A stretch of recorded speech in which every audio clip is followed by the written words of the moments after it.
ఈ దేశ చరిత్రలో ఇప్పటివరకు జరిగిన అన్ని ఎన్నికల్లో కల్లా 2024 ఎన్నికలు పెద్ద సెన్సేషన్ అయినాయి అని చెప్పొచ్చు. ఎందుకంటే ఓట్ల అవకతవకల గురించి ప్రతి ఒక్కరు మాట్లాడుతూ ఉన్నారు. ఎందుకు పోలింగ్ అయిందన్నది ఎక్కువ వస్తాయి ఓట్లు. ప్రతి ఒక్కరి నోట్లు ఇదే నాంతా ఉంది. అంటే ఏదో జరిగిందా, హ్యాకింగ్ ఏమైనా జరిగిందా, లేకపోతే ఈవీఎం మ్యానిపులేషన్ ఏమైనా జరిగిందా, ఏం జరిగింది అనే దాని మీద పెద్ద ఎత్తున అయితే చర్చ నడుస్తూ ఉంది.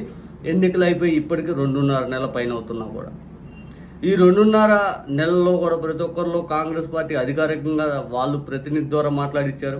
వైఎస్ఆర్ కాంగ్రెస్ పార్టీ తరఫున వీళ్ళు మాట్లాడుతున్నారు, మహారాష్ట్రలో మాట్లాడుతున్నారు, లేకపోతే ఎస్పీ పార్టీ వాళ్ళు మాట్లాడుతున్నారు. ప్రతి ఒక్కరు పూర్తి స్థాయిలో దీని మీద అయితే స్పందిస్తూనే ఉన్నారు. ఇంకా కూడా తాజాగా బీజేపీకి సంబంధించిన ఒక ఎంపీ అభ్యర్థిగా పోటీ చేసినటువంటి అరకు నుంచి కొత్తపల్లి గీత గారు కూడా నాడు స్పందించారు. 2024 ఎన్నికల రిజల్ట్ వచ్చాక ఆమె ఈవీఎంలు ఎంత మ్యానిపులేట్ జరిగింది, ఎంత ఓటింగ్ ఎలా వచ్చింది, ఎంత పోల్ అయితే అది ఇదని చెప్పి ఆ ఓట్లు అవకతవకలు ఉన్నాయి అని చెప్పి ఆమె ఒక వీడియో కూడా నాడు రిలీజ్ చేయడం జరిగింది.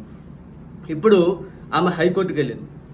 హైకోర్టుకి వెళ్తే ఆమె తరపున న్యాయవాది పూర్తి స్థాయిలో వాళ్ళకి హైకోర్టు వారికి డీటెయిల్స్ అన్ని సబ్మిట్ చేస్తే ఆ హైకోర్టు వారు పూర్తి స్థాయిలో ఎంపీ అభ్యర్థి అయినటువంటి వైఎస్ఆర్ కాంగ్రెస్ పార్టీ చెందినటువంటి తనుజా రాణి గారికి నోటీసులు ఇవ్వడం జరిగింది హైకోర్టు తరపున.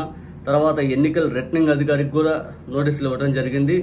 ఆ తర్వాత ఎవరైతే ఇంకొంతమంది అభ్యర్థులు పోటీ చేసే ఉంటారు కదా అరకు నుంచి, వాళ్ళందరికీ కూడా నోటీసులు ఇవ్వడం జరిగింది. నోటీసులు ఇచ్చి పూర్తిగా ఎన్నికల అవకతవకలు ఏంటి, మీ స్పందన ఏంటి, మీ విధానం ఏంటి, మీ ఆలోచనలు ఏంటి కనుక్కోవడానికి నోటీసులు ఇవ్వడం జరిగింది. ఒక రకంగా ఇంత దూరం రావాల్సిన అవసరం ఏముంది అంటే నా ఒపీనియన్ ఏంటంటే ఈవీఎంలు అనే మ్యానిపులేషన్ జరుగుతున్నాయి అని దేశంలో అన్ని ప్రధాన పార్టీలు, ఇప్పుడు జగన్మోహన్ రెడ్డి గారి పార్టీ రీజనల్ పార్టీ, దేశంలో కల్లా 4 అతిపెద్ద ఓటు పర్సంటేజ్ ఉన్నటువంటి పార్టీ జగన్మోహన్ రెడ్డి గారి పార్టీ, లోక్సభలో గత ఎన్నికల్లో జాతీయ స్థాయిలో 3వ అతిపెద్ద పార్టీ.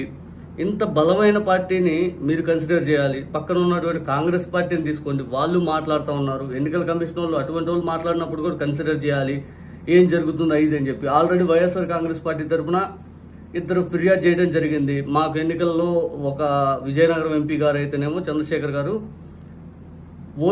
ఓటింగ్ అయిన రోజు 64% ఉన్నటువంటి ఈవీఎం ఛార్జింగ్ అది రిలీజ్ చేసి పూర్తి స్థాయి ఓటు లెక్కింపు రోజు 99% ఎలా వస్తుందని చెప్పి ఆ చంద్రశేఖర్ గారు అడగడం జరిగింది. ఇట్లా బాలినేని శ్రీనివాసరెడ్డి గారు మా ప్రాంతంలో మాకు ఎక్కువ బలం ఉంటే నాకు ఫస్ట్ నుంచి వచ్చే మెజార్టీ అక్కడ మా కౌన్సిలర్ మా వాళ్ళు ఉంటే నాకెందుకు అక్కడ మెజార్టీ రాలేదు, కనీసం అసలు దారుణంగా ఎలా పోద్దని చెప్పి ఆయన అనుమానం వ్యక్తం చేశారు. హిందూపురంలో 37 వార్డులో అక్కడ కౌన్సిలర్ వైఎస్ఆర్ కాంగ్రెస్ పార్టీ తరఫున అతను ఎప్పటి నుంచో కాంగ్రెస్ హాట్ ఫేవరెట్ అది ఫస్ట్ నుంచి కూడా అక్కడ ఒక్క ఓటు రావడం ఏంది, మిగిలిన ఎక్కడ పోవడం ఏంది. ఇటువంటి ఘటనలు రాష్ట్రంలో చాలా జరిగినాయి మన రాష్ట్రంలో. ఇక ఒరిస్సాలో అలాగే జరిగింది, దాదాపు 5 అని చెప్పి మాట్లాడుతూ ఉన్నారు. ఇంకా ప్రతి రాష్ట్రంలో ఇలాంటివే జరిగినాయి. అవకతవకలు పోలైన ఓట్ల కంటే ఎక్కువ లెక్కించడం, తర్వాత పూర్తి స్థాయిలో లెక్కించే విధానంలో అవకతవకలు జరగడం, ఇట్లాంటివి జరిగినాయి అని చెప్పి ప్రతి రాష్ట్రంలో ఉంది. మరి దీని మీద ఎలక్షన్ కమిషన్ వారు ఇంకెప్పుడు స్పందిస్తారు?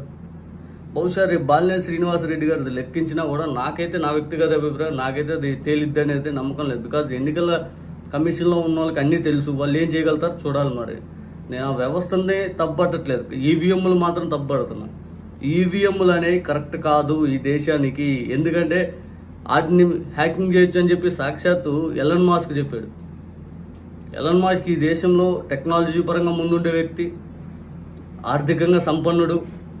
ఇంత పలుకుబడి ఉన్న వ్యక్తితోటి మన దేశంలోని ఎక్స్ మినిస్టర్ ఒక ఆయన ట్వీట్ పెడితే హ్యాకింగ్ చేయొచ్చు అని చెప్పి ఎలన్ మాస్క్ అనగానే ఈయనగా ఏమో నాకు తెలియదు అన్నట్టుగా మాట్లాడాడు. ఎక్స్ మినిస్టర్ ఆయన పేరు కూడా నాకు ఐడియా, మొన్న ఈ మధ్య జరిగింది, కావాలంటే మీరు చూసుకోవచ్చు. ఇవన్నీ దేశంలోని పూర్తి స్థాయిలో మరి ఎప్పుడు దీనికి రిలీజ్ వస్తుందో, మరి బ్యాలెట్ పేపర్ మీద ఎప్పుడు వస్తుందో చూడాలి మరి బహుశా.